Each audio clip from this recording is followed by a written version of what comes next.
Seja bem-vindo, seja bem-vinda ao 5º episódio do podcast Com Ética, o podcast do Compliance Trabalhista que busca assessorar você, empresário e empresária, em bons instrumentos preventivos para o ambiente corporativo e principalmente para uma governança corporativa eficiente dentro das missões e valores da sua empresa.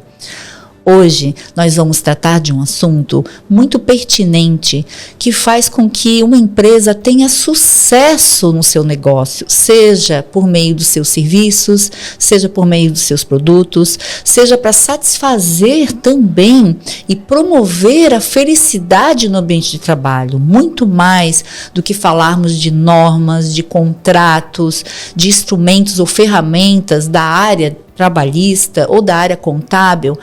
Temos que começar a falar de ética.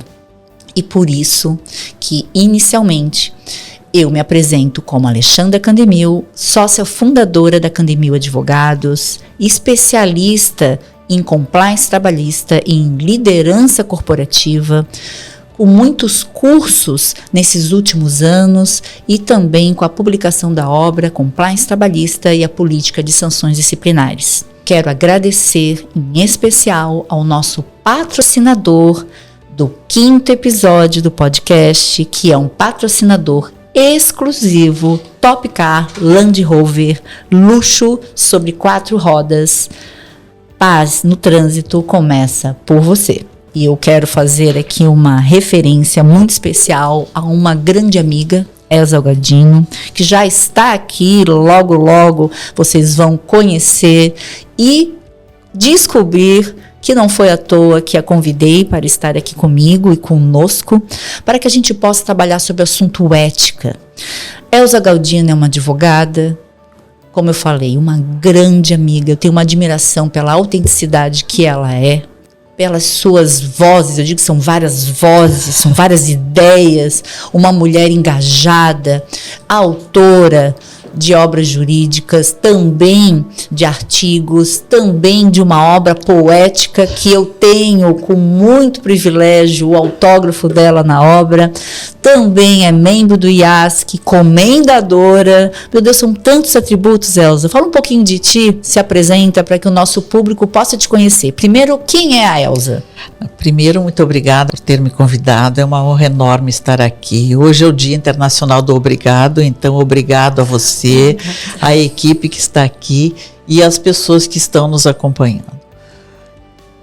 A Elza Galdino é um ser humano em construção.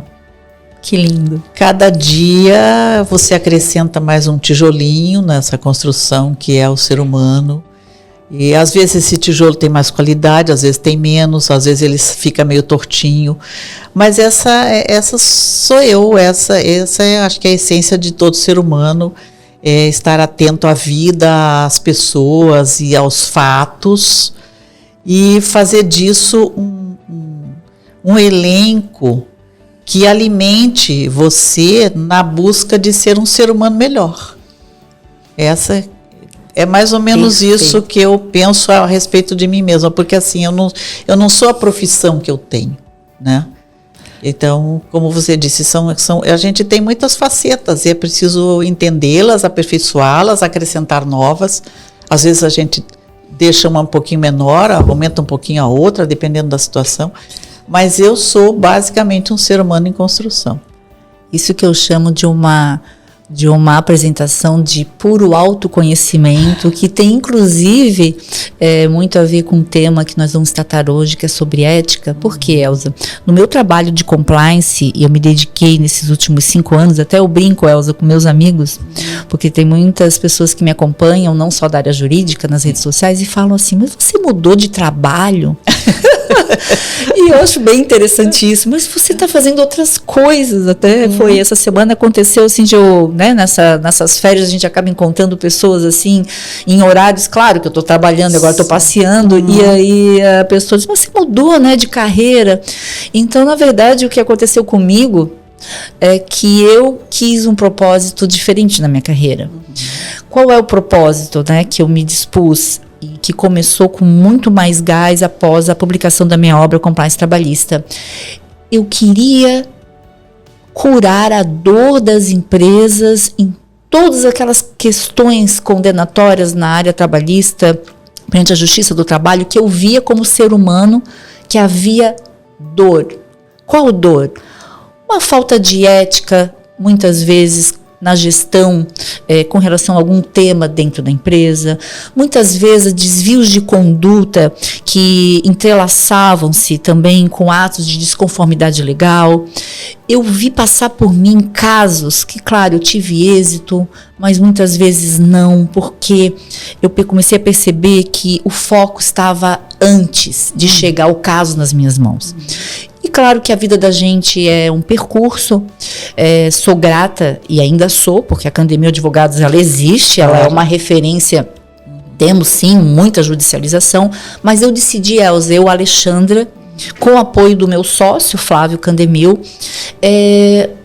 prover um campo de ação preventivo trabalhista, busquei ferramentas técnicas do compliance, e eu me maravilhei porque a primeira ferramenta do compliance é assim como quem é você, quem é a sua empresa?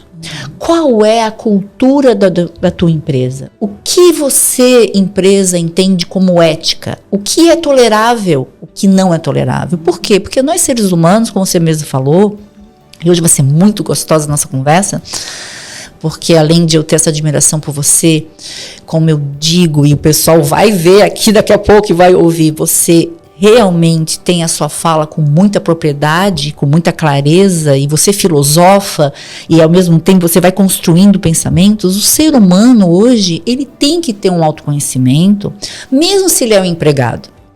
O empresário, ele tem que ter um autoconhecimento, mesmo ele sendo um líder. A questão é, no mundo, Elza, em que a muitas vezes a pessoa nem sabe o que é. Pode ser, eu perguntar, fazer uma entrevista para todo mundo. O que é ética? Então, o que eu estou buscando no podcast, e principalmente com o tema de hoje, é poder colaborar com o empresário e empresária. Que a construção da ética e de uma nova cultura é por ti poder empresa, a tua essência.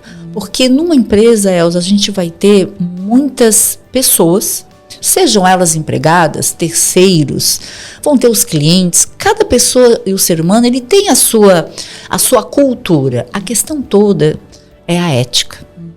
Então, eu queria te deixar um pouco mais à vontade e para provocar um início de conversa. A ética, ela é um ato, né, de amor também a si e ao próximo. Não dá para falar em ética sendo individualista. Você não vai chegar num bem comum, seja em nível pessoal ou em nível corporativo. O que você pensa primeiro assim, sobre a ética? Olha, Alexandra, a ética, nesse guarda-chuva imenso que vem lá da filosofia grega e tal, ela tem uma faceta muito fascinante que é a etiqueta. A etiqueta diária, ela é a pequena ética. Então é assim, eu não vou entrar no elevador enquanto a pessoa que está lá dentro não sair. Eu vou dizer bom dia, boa tarde, boa noite, obrigada, desculpa, dentro de casa. Porque isso que eu digo dentro de casa vai para o meu ambiente do trabalho. Eu não vou fazer com uma pessoa uma brincadeira em que só eu rio. Tá? A etiqueta fala isso. A etiqueta, claro que não é mais um calçar e descalçar luvas, né, do Marcelino de Carvalho, que as pessoas que estão ouvindo nem sabem quem foi, porque eu sou uma velhinha, afinal de contas. Mas determinadas coisas, elas não caem de moda, digamos assim. Então, assim, a pequena ética, que é a etiqueta, ela faz um convívio melhor. Este convívio melhor é o objetivo da ética como um todo.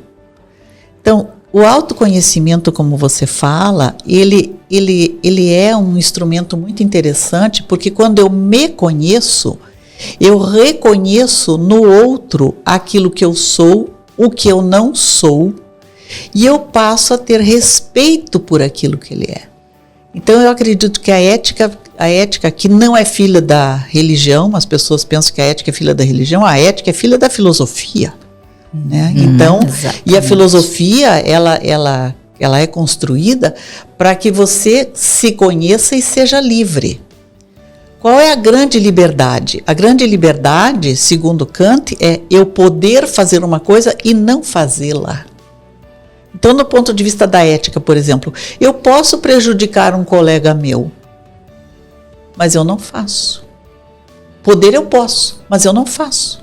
Eu tenho o poder de fazer uma coisa errada, o má, o que faça mal para o meu organismo, eu posso, mas eu não faço. Essa que é a grande liberdade.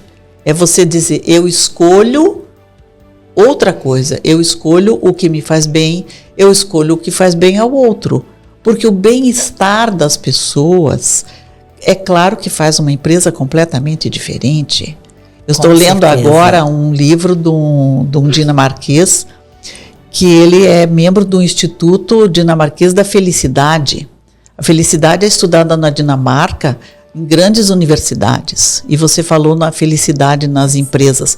Nós temos o direito à felicidade, que foi comentado há algum tempo, sobre como se fosse um direito constitucional, acabou sendo ridicularizado por pessoas que não poderiam ter dito isso, porque elas têm esclarecimento suficiente para saber que a felicidade, ela talvez nunca seja alcançada, mas uma busca consciente do meu bem-estar faz com que eu perceba o outro, a necessidade do outro, e eu não vou supri-las, mas eu vou respeitá-las, né? O meu caminho não é só, né? Se diz, eu sozinho eu vou mais rápido, mas em grupo eu vou mais longe. Então, eu acho que isso numa empresa, olha, em grupo nós vamos mais longe. O lucro pelo lucro é uma coisa que eu acho que já está absolutamente condenada, né? Você subir na carreira no que o americano chama uma escada de ossos, né? Então você vai subindo, matando pessoas ou funções e tal. Isso tudo caiu de moda, isso tudo não leva você a um resultado bom, porque a doença da empresa, ela é a doença das pessoas, né? Uma empresa, eu tive um professor de direito comercial que diz, uma empresa nasce, cresce, adoece e morre. E as pessoas ficam pensando, mas como? Por aquilo que você vem falando. Quer dizer, quando você escolheu esse nicho, que é um nicho, a compliance, mas apesar de ser um nicho, ele também é um grande guarda-chuva, porque ele é a ética nas relações. E assim, você pode... tem relações na empresa que sai dos portões da empresa, vira uma amizade. Às vezes uma amizade muito sólida, muito rica. Esta amizade pode ajudar na empresa, mas pode também não ajudar. Então eu sou seu amigo, eu vou promover você e não o fulano que tem mais qualificação. Quer dizer, a ética tem que reger também essas relações de maior intimidade, de mais profundidade, né? As relações entre pais e filhos, entre amores, amantes, irmãos. Se você tem é uma espécie de solidariedade também. O entendimento que você adquire de si mesmo torna você solidário com o outro, né? Quando você aponta um erro do outro, você está colaborando com ele ou condenando ele? Qual olhar que deve ser dado a essas situações. E me encantou muito, e me encanta a cada dia, através desse guarda-chuva, que gostei bem desse exemplo do compliance, é que quando eu comecei a estudar o compliance e publiquei a obra, eu comecei automaticamente já a criar ferramentas, aí entra todo o vasto conhecimento que eu tenho da área trabalhista, de como eu poderia transformar os ambientes de trabalho de uma forma mais próspera. Claro, na parte preventiva trabalhista. E eu fui me surpreendendo, Elza, porque nós somos, é muito bom porque hoje eu estou com uma grande advogada aqui comigo, nós do direito, muitas vezes, né, nos é ensinado sempre lendo a lei, né? E no compliance, eu não posso nem iniciar um processo de governança corporativa se a empresa, através de um mapeamento prévio que eu vou fazer, Se uma empresa não tiver um código de cultura, se uma empresa não sabe para que veio, quais são as missões dela, quais são os valores de uma empresa, mas será que os meus colaboradores conhecem as minhas missões, conhecem os meus valores? E compreendem, né? Tá lá no quadro, mas aquilo não quer dizer nada para a pessoa. Ela não participou da construção daquele conceito. Perfeito. E aí que vem o quê? O compliance ele defende que antes de eu engrenar qualquer processo com ferramentas práticas preventivas, depois eu vou, com a nossa fala, eu vou citar alguns para os nossos ouvintes poderem ter esse conhecimento. Mas hoje o tema é ética, era da ética. O princípio basilador do compliance é ética. Porque com a ética eu construo integridade. Eu posso construir uma cultura. Evidente. E aí entra uma pergunta que eu queria te fazer, né, mais provocativa. É possível construir a ética dentro de uma empresa? Perfeitamente, Alexandra, porque assim, uma empresa ela é feita de seres humanos. É do trabalho de seres humanos. Claro que nós temos inteligência artificial hoje que de um lado está facilitando a vida das pessoas, de outra está escravizando as pessoas, que a gente sabe. Né? Tem esses dois lados que a gente não está ainda muito ciente, porque ele vai levar um tempo, há coisas que vão simplesmente desaparecer do dia para a noite, como aparecem do dia para a noite. Mas ainda assim uma empresa é feita de pessoas. Aquele chefão com aquele terno milionário, aquele carrão e as viagens à Europa e tal, ele é um ser humano como você. Na hora que ele é acometido de uma coisa banal, como uma gripe, ele vai ficar de cama como você, febril como você, cheio de dor no corpo como você. Ele vai ter um médico pago que vai à casa dele, ok, mas vocês estão iguais nessa perspectiva, na perspectiva humana, não é? Exato. Aquele não é um super-homem. Ele é uma pessoa, é um empreendedor, eu respeito muito empreendedores e, sobretudo, aqueles que entendem que a riqueza deles vem de pessoas que estão trabalhando para ele. Exato. Então, isso é fundamental. Então, se eu tenho dentro da minha empresa pessoas que estão engajadas nos objetivos que nós temos, se eles compreendem, eu preciso fazer com que eles compreendam aquilo, não é? Tem um livro do Ricardo Semler, Virando a Própria Mesa, que foi um best-seller lá pelos anos 70, que ele fez uma grande revolução na empresa que era do pai dele. Ele perguntou uma vez para uma das empregadas, o que você faz? Ela disse, eu carimbo as vias rosa. Ele falou, e o que são as vias rosa? Ela falou, eu não sei, eles põem aqui nessa caixinha, eu carimbo e põe na outra caixinha. Então, isso era uma realidade nos anos 70, que é uma coisa inadmissível nos anos que nós estamos vivendo hoje, em 2024. Então, quando a pessoa sabe o que está fazendo e ela é capaz de perceber a importância daquilo na engrenagem que forma uma empresa, qualquer tipo de empresa, mesmo as empresas pequenas, familiares, as startups e tal, a pessoa compreende, ela se engaja. Esse engajamento também é ética. Porque assim, o que eu estou fazendo? Ética é você fazer o certo quando ninguém está vendo, né? Ninguém está vendo, mas você está vendo. Agora, aí nós precisamos descobrir o que é certo e o que é errado. E aí isso precisa nascer de uma discussão para que todo mundo diga, é para este rumo que a gente vai. E se nós sabemos para onde nós vamos, nós caminhamos melhor. Porque não há vento que sopra a favor para um barco que não sabe para onde vai, não é? Não, e até aproveitando a tua fala, e também no compliance não existe o critério jurídico de punição. Hoje uma empresa em compliance, ela tem como primeiro patamar a cultura. Então vamos conhecer essa cultura, claro. Porque geralmente tem muitas reclamações dos setores, às vezes é um líder, o outro já faz diferente, aí um empregado fazendo conflito com o outro. Se nós formos vermos, né, a lista as maiores contingências na área trabalhista, a gente até se surpreende, e acompanhando processos nesses últimos 28 anos, assim, em audiências, etc., a gente vê que sempre tem uma pergunta muito básica que o magistrado faz para as testemunhas, ou até às vezes para os autores ou para as empresas. Esse assunto que nós estamos discutindo aqui está regrado? Onde? Mas Foi assinado e o empregado recebeu treinamento ou foi por adesão? É a pergunta jurídica. Adesão significa, para quem está nos ouvindo, é assinado porque ele quer ser contratado, vai assinando vários documentos. Se não assina, não é empregado. Exatamente, mas sem ver, sem discutir. Claro. O compliance entende que não há como haver documentos por adesão, e sim documentos em nível de integração. Com a integração, o empregado sabe para que veio. Ao saber para que veio, ele conhece as expectativas que a empresa terá sobre ele. E ele, vice-versa da empresa. É falado, a gente chama isso de programa de integração. Tudo isso pautado numa cultura estabelecida, num código de cultura, ou muitas empresas utilizam a denominação código de ética. Mas onde eu estou querendo chegar? Ou de conduta. Ou de conduta. Mas não tem o caráter punitivo, é sempre pedagógico.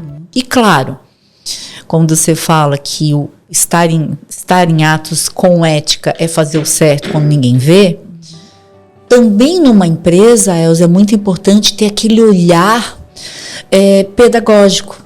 Mas eu vejo muitas vezes, Elza, que é tanto conflito, e por incrível que pareça, os conflitos acontecem por falta de instrumentalização de processos internos. Então, hoje eu gostei da tua fala e estou bem feliz com a tua resposta. Sim, se constrói ética. Sim, é possível criar uma cultura. É possível ensinar, porque dentro daquele ambiente de trabalho, hoje em compliance, a empresa ela tem mais responsabilidades. Em face, inclusive, das gerações que estão aqui. Não importa as gerações ou as classificações, mas por quê? Porque hoje a empresa ela tem um selo de responsabilidade social muito forte, né? Não, e as pessoas dão importância a isso, a cultura mudou. Com certeza. Eu vou comprar uma roupa cuja confecção não use mão de obra infantil ou mão de obra escrava. Então, se eu souber que ela usa, eu não vou comprar, né? E tem pesquisas que dizem que isso é eficiente, não compram. Exatamente. Né? No Brasil, eu acho que essa é uma mentalidade que ainda está em construção, mas fora do Brasil, pelo que a gente lê, isso é uma coisa muito forte, muito, muito óbvia, né? Por um lado, também falando em óbvio, Alexandre, eu acho que nós temos o seguinte: quando a empresa estabelece esse código, não é? Que eu acho que ele deve ser estabelecido com a participação dos empregados, porque nem sempre o patrão sabe a dor do empregado, né? E assim como o empregado não sabe a dor do patrão, que todos temos, como você disse, o problema da compliance é resolver as dores da empresa. Exatamente. Tem coisas que para mim são óbvias, mas para o outro não é. Então, esse entendimento evita muito conflito, evita muita confusão. São aqueles códigos que a palavra para um significa uma coisa, para outro significa outra. Hoje nós temos, eu acho que isso também é alguma coisa que deva ser levado em consideração. O Brasil é um país muito grande e eu tenho observado assim no comércio muitos empregados do Amapá, do Pará, da Bahia. Eles têm, eu sou filha de nordestinos, eles têm termos locais que são diferentes. O sotaque é diferente. Então, essas diferenças serem trabalhadas, compreendidas como uma riqueza da empresa, como é ter mais mulheres em conselhos de administração. Toda empresa que tem mais compliance. Todas as empresas que têm mais mulheres nos seus conselhos de administração têm resultados melhores, não é? Melhores, a gente sabe. Elas não estarão lá por parentesco, mas por competência, né? O que nem sempre acontece com os homens, aqui sendo um pouco venenosa, mas também de vez em quando não custa. Então, a gente tem o óbvio. Não pode ser entendido como óbvio. O que é óbvio para mim não é absolutamente para o outro. Então é preciso explicar, desenhar um código de conduta. Ele precisa ser desenhado, que todos compreendam, num linguajar que todos compreendam.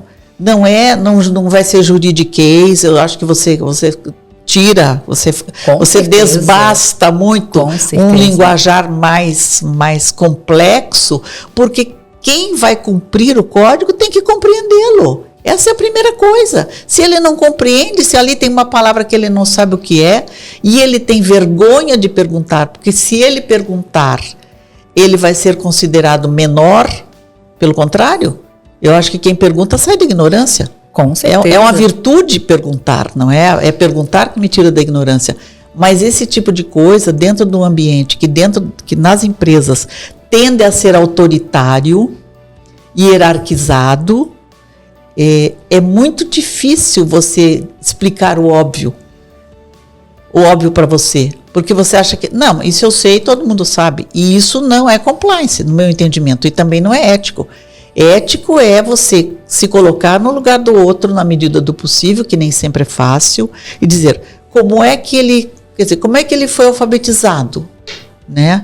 Então, assim, há uma geração em Santa Catarina que foi alfabetizado em uma escola alemã, digamos assim. Quando ele passa para uma escola brasileira, ele tem uma dificuldade com o sotaque, com a familiaridade. Um empregado estrangeiro, os haitianos que vieram para cá, os venezuelanos que vieram para cá, apesar de nós falarmos língua da neolatina, são muito diferentes. Então é preciso respeitar essa cultura que ele tem e trazer para dentro da empresa essa cultura como um enriquecimento. E não ser um colonizador e dizer, não, isso aqui não, aqui na empresa não temos isso. Não, nós não tínhamos, mas agora você está aqui. Então, você come um tipo de comida que a gente não conhece, vamos conhecer, você vai conhecer a nossa. Isso é humano e isso é enriquecedor. Então, a diferença, reconhecer a diferença, respeitar a diferença, isso está dentro da ética também. E é bem importante também eu ressaltar que dentro do compliance, a importância da ética, ela é o fundamento da existência de uma empresa. Segundo, a instrumentalização. O compliance ele exige pelas normas internacionais, e isso é importante porque nós materializamos aquilo que nós pensamos, as nossas expectativas. Quando nós materializamos em compliance, o que significa isso? É um sinal sobre os caminhos ou as rotas que a empresa, por setor, quer atingir dentro dos resultados esperados. Então, e para cada empresa é diferente. Com certeza. Muitas vezes, assim, eu acho interessante que me perguntam, me passa aí um exemplo de um código de cultura que você fez. Me faz um modelo. A questão toda não é modelo. A questão toda é viva a empresa como cliente. Então, em nível de compliance, eu não faço nada sem os comitês interdisciplinares, sem a mentoria da alta administração. Eu começo qualquer projeto de compliance aqui, para quem está nos ouvindo, você é empresário, você é empresária, pode ser uma pequena empresa, média, que inclusive são os meus clientes ideais no meu projeto, principalmente de 2024, é fazer com que o compliance seja possível. Não é luxo de uma grande empresa ou de uma multinacional. O compliance, com a ética e com instrumentos em que você vai instrumentalizar mesmo os processos, em que o empresário, quando eu perguntar qual é a missão do teu negócio, ele não vai olhar o site dele ou do vizinho. Ele sabe por que ele está ali. Quais são os valores para você? Quais são os valores que os seus empregados terão? Depois é setorizado também. O que a empresa tolera, o que a empresa não tolera? Porque, Elza, nós estamos vivendo, e isso tem a ver com imediatismo, tem a ver com intolerância, tem a ver com desrespeito, tem a ver com discriminação. A gente tem, e nós estamos assistindo muita deturpação. Parece que quando a gente fala ética, não é à toa que meu podcast é com ética, parece assim que é uma coisa tão assim sem valor. Ou tão inalcançável, uma coisa etérea, uma coisa assim, é uma nuvem, um sonho, uma coisa...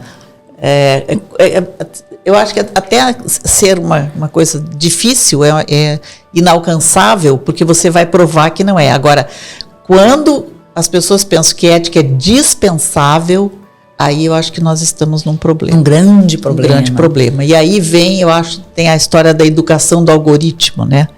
Que tipo de coisa você curte na sua rede social? Você curte uma briga de bar? Vai aparecer várias brigas de bar. Exatamente, você vai ser freguês de briga de bar, né? Aí assim, não, mas eu curto vídeo de gatinho. Gente, vídeo de gatinho é sempre o mesmo, né? Muda a cor do gatinho, às vezes nem muda. Mas assim, quantos vídeos de gatinho você vê por dia, tá? Então é assim, mas era tão bonitinho. E é fácil porque você vai só batendo o dedinho assim, feito uma criança, né? Qualquer criança faz isso, qualquer bebê faz isso. Infelizmente os bebês com acesso a eletrônicos. Mas quanto tempo você perde ou quanto tempo você gasta nesse tipo de coisa, né? Talvez você devesse abrir o livro de um filósofo, não é? E começar a ler, dizer, não estou entendendo nada. Ótimo, ótimo, não estou entendendo nada. Ele falou uma palavra aqui que eu nunca vi. Vou ao Google. O Google sabe o que significa essa palavra. Eu não preciso abrir um dicionário de papel. Eu adoro dicionário de papel. Mas as pessoas nem têm mais espaço, aquilo pesa e tal. Ele abre o Google. Olha, essa palavra eu não conhecia. Ele está evoluindo.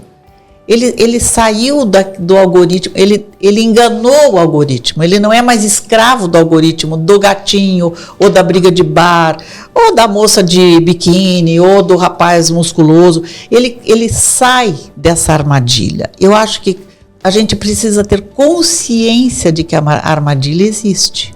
Mas o mais importante de tudo é que dentro do compliance, a empresa ela tem uma responsabilidade social para promover o autoconhecimento do empregado ou do colaborador, ou o nome que se queira identificar o prestador de serviços, assim como uma das maiores e mais eficientes ferramentas são os treinamentos.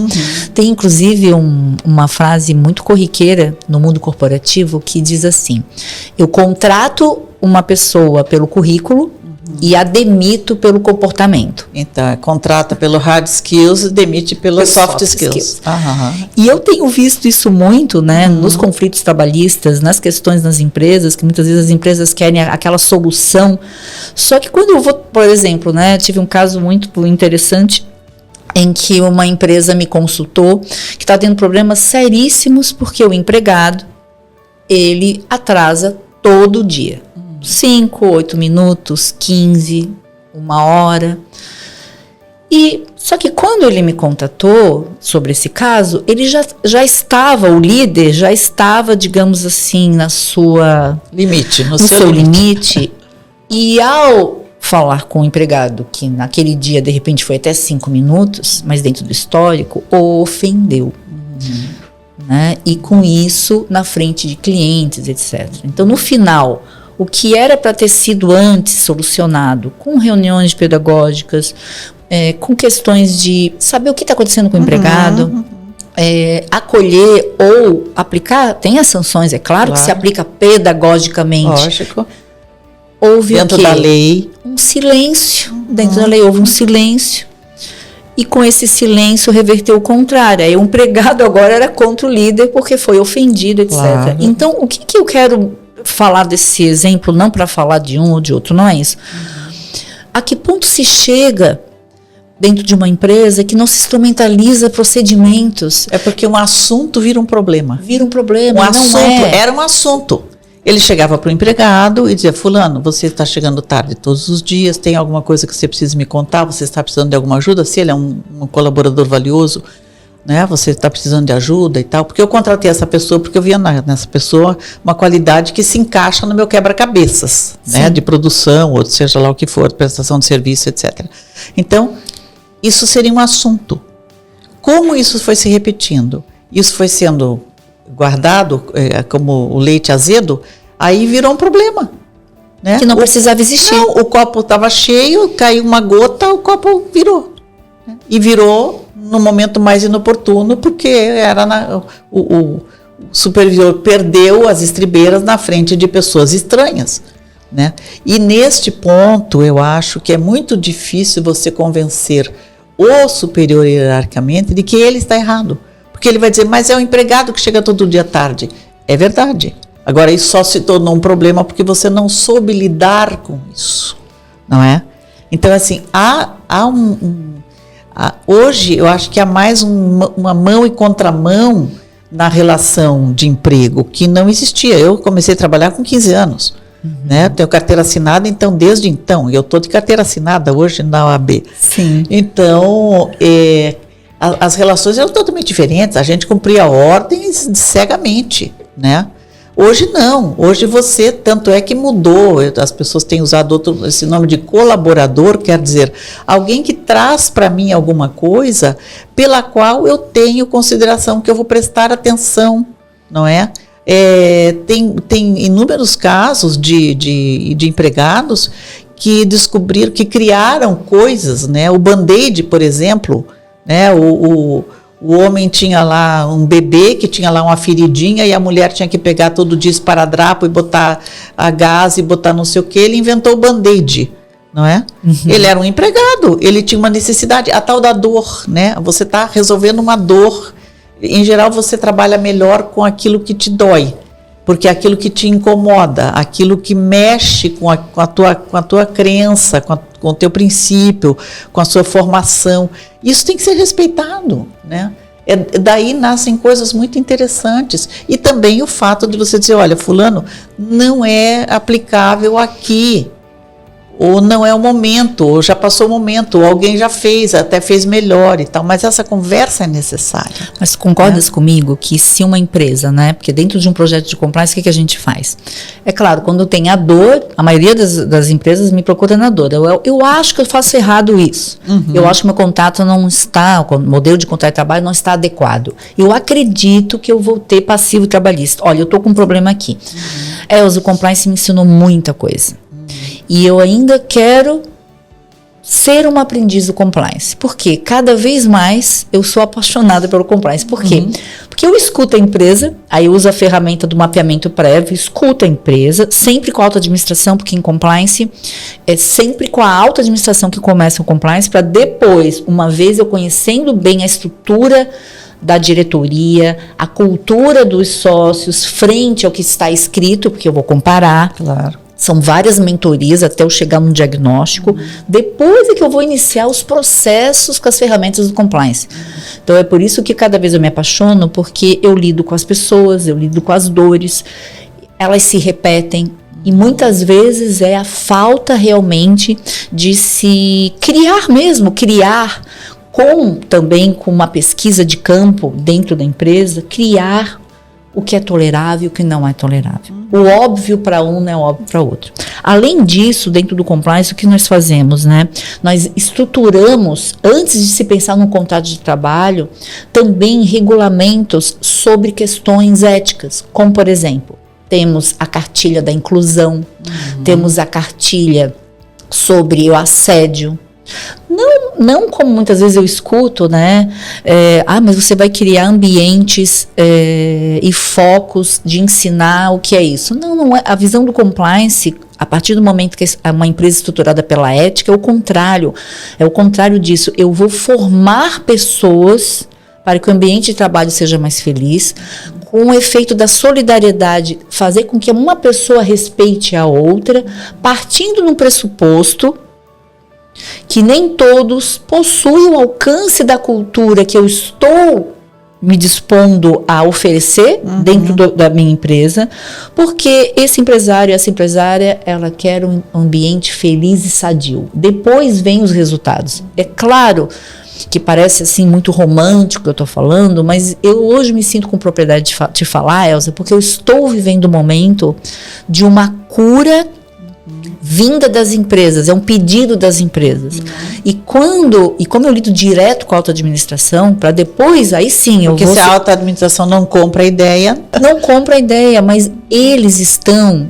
Elza, por isso que esse podcast existe, não é à toa que temos a Top Car Land Rover nos patrocinando. As empresas, elas querem ambientes mais sadios, porque já está comprovado que o engajamento de um empregado, o engajamento de um líder, através de uma uniformidade de procedimento, através de uma transparência e de, principalmente, que é uma palavra que eu sei que tu adora, o conhecimento.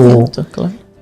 É fantástico para o sucesso, às vezes, de um produto que fica lá no chão de fábrica. Porque hoje, sabe, o que mais me deixa feliz, porque tem vários projetos dentro do compliance, é quando, uma vez já estruturado o compliance, eu começo a aplicar a cultura ou a parte preventiva trabalhista com os próprios empregados, né? Em que eu possa ensinar. Sim, eu ensino, sim. Claro, lógico. Com um olhar mais atento àquele trabalhador braçal. E eles, às vezes eu encontro, sabe o que, Elza? Sabedoria. Sabedoria de vida também. E o olhar deles, tá? Eu não, na minha experiência pessoal, tá? O olhar deles, quando vai uma pessoa para ensinar algo construtivo, que é fora da empresa, que é fora, é algo assim totalmente diferente. E eles ficam felizes, e por isso que eu digo, conhecimento, ele atrai naturalmente a ética tão buscada. E aí eu vou fazer o link e te perguntar, e a integridade? É igual à ética? É separado? É a mesma coisa? Como é que tu vê, assim, quando uma empresa muitas vezes fala, eu quero fazer um código de integridade? Não seria a mesma coisa? Não, eu acho que não, porque assim, a integridade, ela é, eu acho, um conceito que vem da casa, é da família. Então, o que é integridade para um não é para outro, muitas vezes, não é? E essa distinção pode fazer com que a gente perca o caminho, sabe? Então, a ética para mim, esse trabalho de compliance que você faz para mim, é como se fosse o coração de uma cebola, sabe? Você chega lá, implanta esse coraçãozinho da cebola e as pessoas, uma vez que elas compram a ideia, elas vão colocando camadas e camadas e camadas naquela ideia, porque todo mundo comprou a ideia, todo mundo tem contribuição para dar. Então acaba virando aquela cebola do Outback, né? Aquela coisa imensa. Mas assim, lá dentro, aquele coraçãozinho do compliance foi você que colocou. E eu não falo o cérebro do compliance, porque eu acho que o compliance, ele não é meramente racional. Sim. Porque a felicidade não é meramente racional, né? A felicidade, ela é quase que um conceito difícil de você construir, quase impossível, porque o que é feliz para um não é feliz para outro. E tem uma outra coisa que eu acho que às vezes a gente esquece, é qual é a ética de quem está de barriga vazia. Isso é uma coisa que eu acho muito mais difícil, não é?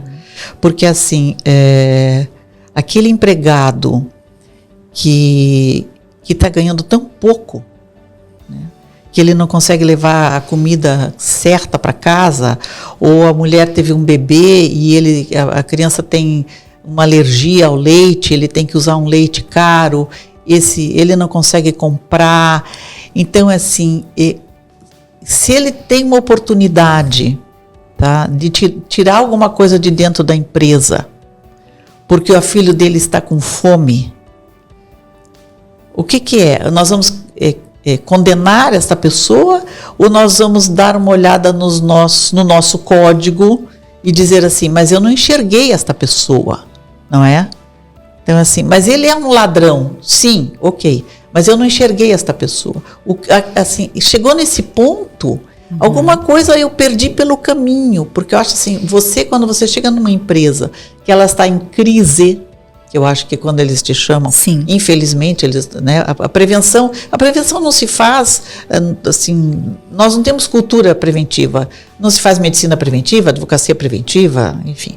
Então, quando você chega numa empresa que ela está com uma dor, é porque ela perdeu alguma coisa pelo caminho.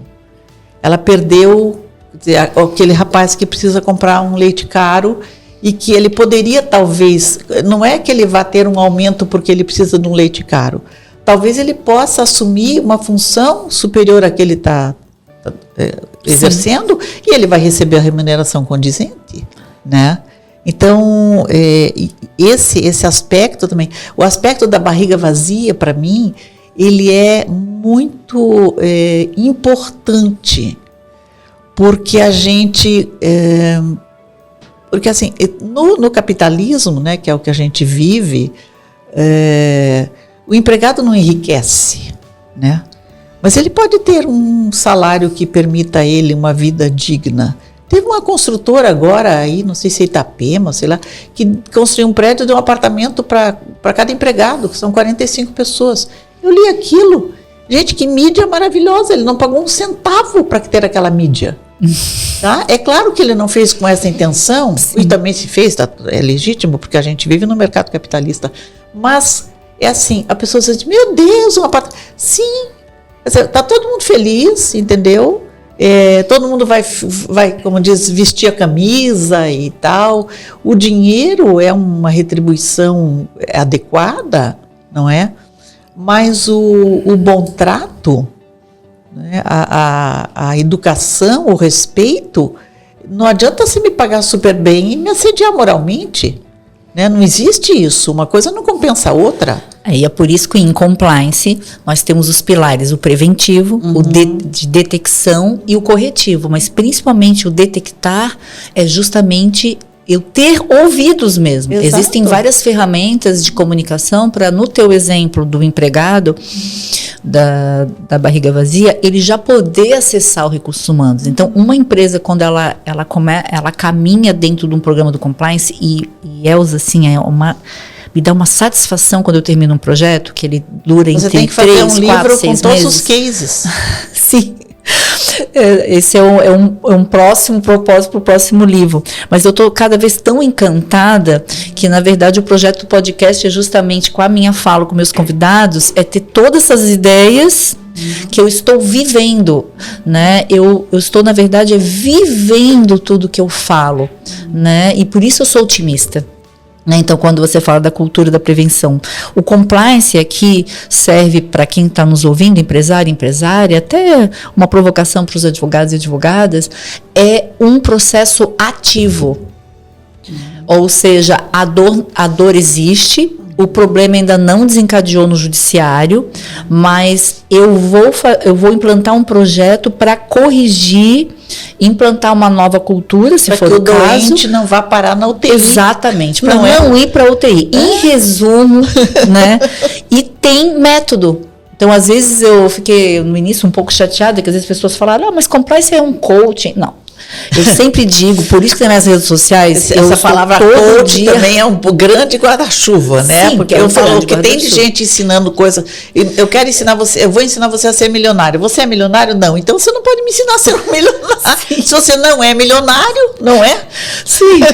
Mas é engraçado porque às vezes assim, acha-se que é um nome. Não, ele é um produto que ele possui diversas ISOs internacionais, que a nossa BNT aqui... ela já fez todas as publicações, né, que foram aprovadas, tem método, tem planilha, tem instrumentos. É porque você precisa de dados quantitativos e qualitativos, senão você não consegue trabalhar, e isso vem da pergunta. Mas aí a coisa da ética, como é que eu pergunto uma coisa para uma pessoa? Isso também é ética. Com certeza. Não é? A pessoa chega com um inchaço desse tamanho na boca, aí, brigou no bar, hein? Não, sabe? Ele tá com a tal da piada que só um ri. Exatamente. O outro tá então, com uma dor de dente. Essas deduções, né, que podem ridicularizar o outro, às vezes é uma cultura familiar. Sim. Que todo mundo ri de todo mundo dentro de casa, mas é que aí não dá, sabe, Alexandra? Fora Sim. Não dá, a pessoa tem outra sensibilidade. Então, como eu vou perguntar, não só do ponto de vista da delicadeza, digamos assim, da educação, mas também assim, esta pergunta que eu estou fazendo, ela tem uma resposta exata? Porque quem administra melhor não é quem tem as respostas, é quem tem as perguntas. Então, assim, hoje em dia, as pessoas conversam assim. Eu digo, Alexandra, vamos ao shopping amanhã? Você disse, quarta-feira eu tenho médico. Gente, eu estou perguntando se a gente vai ao shopping amanhã. Isso entre pais e filhos também. Então, assim, você fez a lição? Amanhã eu não tenho aula. Não, meu filho. Né? Então, assim, a pergunta é feita de uma maneira e a resposta não vem. E tudo bem, aquilo continua, parece uma conversa de surdos. Sim. Então, o conhecimento que você tem, não só de si mesmo, mas da palavra. Eu fiz um artigo, publiquei um artigo no Notícias do Dia, que sempre me prestigia, falando sobre o vocabulário emocional. que eu acho que no compliance tem uma aplicação perfeita. Você está entediado, você está triste, você está decepcionado, a pessoa não sabe. Tá? Ela vai para o Facebook, tem 98 categorias de sentimento. Ela está triste, ela está entusiasmada, ela não sabe a diferença. Por quê? Porque você, para ter vocabulário emocional, você tem que ter vocabulário de leitura. Então, como é que você vai ter autoconhecimento se você não sabe, por exemplo, o que é angústia? Não é? Concordo. Então, assim, não, eu tô pé da vida. Você está pé da vida, você está angustiado, você está triste, você está decepcionado. O sentimento tem que ser identificado. Eu não sei exatamente. Então, você às vezes tem a pergunta, a pessoa não conhece o vocabulário da sua pergunta e ela não tem a resposta. Então, você vai adaptando e vai também enriquecendo o vocabulário dessa pessoa para fazer chegar em você. Então, assim, o vocabulário da empresa, não é? Que muitas vezes é muito técnico, pode ser desconstruído para algo mais objetivo e mais claro. Ou talvez não desconstruído, reconstruído. E aí você, por exemplo, alguma coisa que já, por exemplo, no chão de fábrica é chamado de tal coisa, talvez seja o nome melhor para aquela coisa e não aquele nome do cara que inventou, que o engenheiro inventou. Talvez o melhor nome seja o do chão de fábrica. Porque quando chegar no ponto de venda, todo mundo vai entender o que é. Então, o valor que cada pessoa tem dentro das suas características, né? Quando eu melhoro as circunstâncias e as condições, uma coisa não é a mesma coisa que a outra, sim, eu consigo um enriquecimento geral do grupo, não é? Um enriquecimento não do ponto de vista material, um enriquecimento existencial. Talvez eu acredito que você tenha passado por isso, eu acho que é mais ou menos previsível, que algumas pessoas, tendo contato com essa tua abordagem de compliance, diga, eu sou maior do que essa empresa, e tenha ido embora. E no final das contas, se a empresa não percebeu, você pode não ter prestado um serviço para a empresa, naquele caso, porque criou um buraco, mas um ser humano despertou para um potencial maior que ele tem e foi para o mundo com isso. Então, acho que também isso é extremamente gratificante, que eu acredito que, no fim, a palavra que reduz o seu sentimento com relação a compliance é exatamente isso. Você praticar o compliance, levar o compliance, disseminar o compliance é absolutamente gratificante. Por isso que seu olho brilha. Brilha e também ao mesmo tempo eu fico com aquela, não digo tristeza, né? Tipo assim, quando o tempo tá acabando aqui do nosso podcast, porque é o que faz assim, é a parte, toda a minha assessoria já conhece a parte que eu fico mais assim, já... Aquele programa do Jô. Que pena, né? Claro que eu quero te agradecer, né, pela tua participação, Elza, e apenas para eu fazer um fechamento, a ética dentro do compliance pode ser sim construída. Com certeza. A ética no compliance, ela é com certeza a grande matriz de sobrevivência, no meu ponto de vista, de todos os caminhos internos da empresa, né? A ética, uma vez instrumentalizada, com procedimentos claros, transparentes, escritos, não tem volta, né? Não tem volta.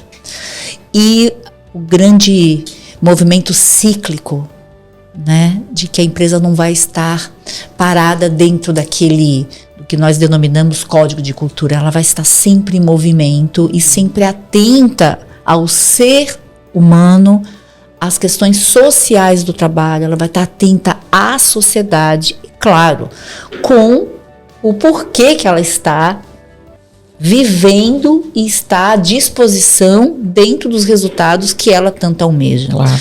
Né? Quero te agradecer, Elza, assim, com todo o meu carinho. Tenho certeza que o nosso podcast número 5, que em breve vai estar no YouTube e no Spotify, vai ser um sucesso. né? Eu estou me sentindo assim, já querendo já pegar o calendário para ver quando que vai ser publicado, e vou avisar a todos, você empresária, já vão estar nos ouvindo, né? O gostoso do podcast que a gente fala hoje, mas a nossa voz, nossas ideias estão aí e vão estar no futuro. Te agradecer, Elza, né? E claro que eu preciso agradecer o patrocinador. Quando se fala em ética, quando se fala em comprometimento, nós temos a empresa que é a nossa patrocinadora exclusiva, Top Car Land Rover, luxo moderno, sobre 4 rodas. Paz no Trânsito começa com você. Quero te dar as mãos aqui. Muito obrigada pela tua participação. Estou muito feliz. Eu quero um recadinho final que tem aquela câmera ali, que é o seguinte: a ética é aquela pedrinha que você joga no lago e aí ela vai formando círculos cada vez maiores, até onde nós perdemos a noção do alcance dela. É uma prática diária que vale a pena.